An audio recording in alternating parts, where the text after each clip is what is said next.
Good morning again. We're going to go back to the Old Testament. In fact, all the way back to where it all started uh, in Genesis. Today we'll be reading Genesis 1 and 2. So let's get started. In the beginning, God created the heavens and the earth. The earth was without form and void, and darkness was on the face of the deep, and the Spirit of God was hovering over the face of the waters. Then God said, "Let there be light," and there was light. And God saw the light, that it was good. And God divided the light from the darkness. God called the light day, and the darkness he called night. So the evening and the morning were the first day. Then God said, "Let there be a firmament in the midst of the waters, and let it divide the waters from the waters." Thus God made the firmament, and divided the waters that were under the firmament from the waters which were above the firmament. And it was so. And God called the firmament heaven. So the evening and the morning were the second day. Then God said, "Let the waters under the heavens be gathered together into one place, and let the dry land appear." And it was so. And God called the dry land earth, and the gathering together of the waters he called seas.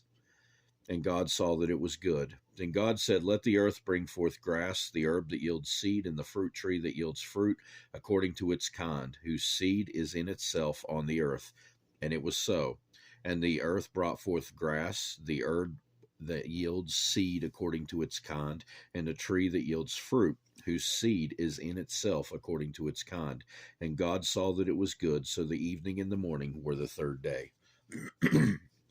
Then God said, "Let there be lights in the firmament of the heavens to divide the day from the night. Let them be for signs and seasons, and for days and years, and let them be for lights in the firmament of the heavens to give light on the earth." And it was so. Then God made two great lights, the greater light to rule the day, and the lesser light to rule the night. He made the stars also. God set them in the firmament of the heavens to give light on the earth, and to rule over the day and over the night, and to divide the light from the darkness. And God saw that it was good. So the evening and the morning were the fourth day. Then God said, "Let the waters abound with an abundance of living creatures, and let birds fly above the earth across the face of the firmament of the heavens." So God created great sea creatures and every living thing that moves, with which the waters abounded, according to their kind, and every winged bird according to its kind. And God saw that it was good, and God blessed them, saying, "Be fruitful and multiply, and fill the waters in the seas, and let birds multiply on the earth." So the evening and the morning were the fifth day. Then God said, "Let the earth bring forth the living creature according to its kind, cattle and creeping thing and beast of the earth, each according to its kind." And it was so. And God made the beast of the earth according to its kind, cattle according to its kind, and everything that creeps on the earth according to its kind. And God saw that it was good. And God said, "Let us make man in our image, according to our likeness. Let them have dominion over the fish of the sea, over the birds of the air, over the cattle, over all the earth, and over every creeping thing that creeps on the earth." So God created man in his own image. In the image of God, he created him, male and female. He created them. Then God blessed them, and God said to them, "Be fruitful and multiply, fill the earth and subdue it. Have dominion over the fish of the sea, over the birds of the air, and every other living thing that moves on the earth." And God said, "See, I have given you every herb that yields seed, which is on the face of all the earth, and every tree whose fruit yields seed. To you it shall be for food, also to every beast of the earth, to every bird of the air, and to everything that creeps on the earth, in which there is life. I have given every green herb for food." And it was so. Then God saw everything that he had made, and indeed it was very good. So the evening and the morning were the sixth day. Chapter 2. Thus the heavens and the earth and all the host of them were finished. And on the seventh day God ended his work which he had done, and rested on the seventh day from all his work which he had done. Then God blessed the seventh day and sanctified it, because in it he rested from all his work which God had created and made. This is the history of the heavens and the earth, which were created in the day that the Lord God made the earth and the heavens, before any plant of the field was in the earth, and before any herb of the field had grown. For the Lord God had not caused it to rain on the earth, and there was no man to till the ground. But a mist went up from the earth and watered the whole face of the ground. And the Lord God formed man of the dust of the ground and breathed into his nostrils the breath of life, and man became a living being.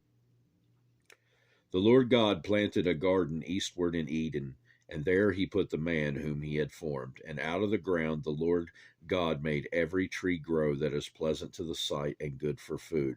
The tree of life was also in the midst of the garden, and the tree of the knowledge of good and evil. Now a river went out of Eden to water the garden, and from there it parted and became four riverheads. The name of the first is Pishon.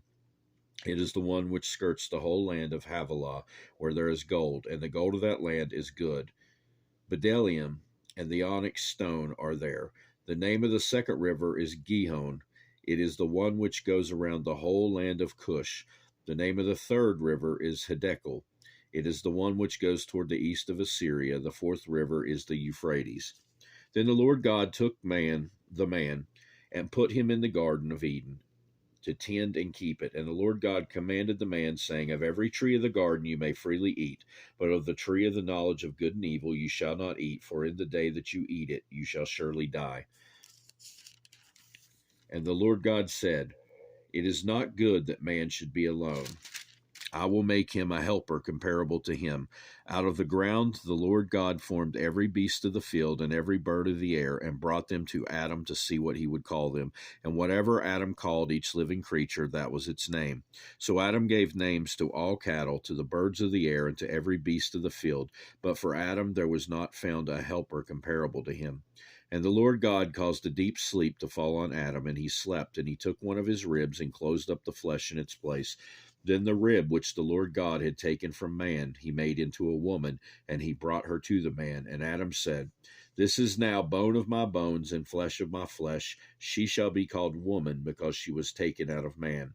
Therefore a man shall leave his father and mother, and be joined to his wife, and they shall become one flesh. And they were both naked, the man and his wife, and were not ashamed. That will do it for today. We'll carry on next time, God willing, in Genesis further. It's a somewhat lengthy book, but a very good book, as they all are. But at any rate, enough rambling for me. I hope you have a great rest of your day. Goodbye.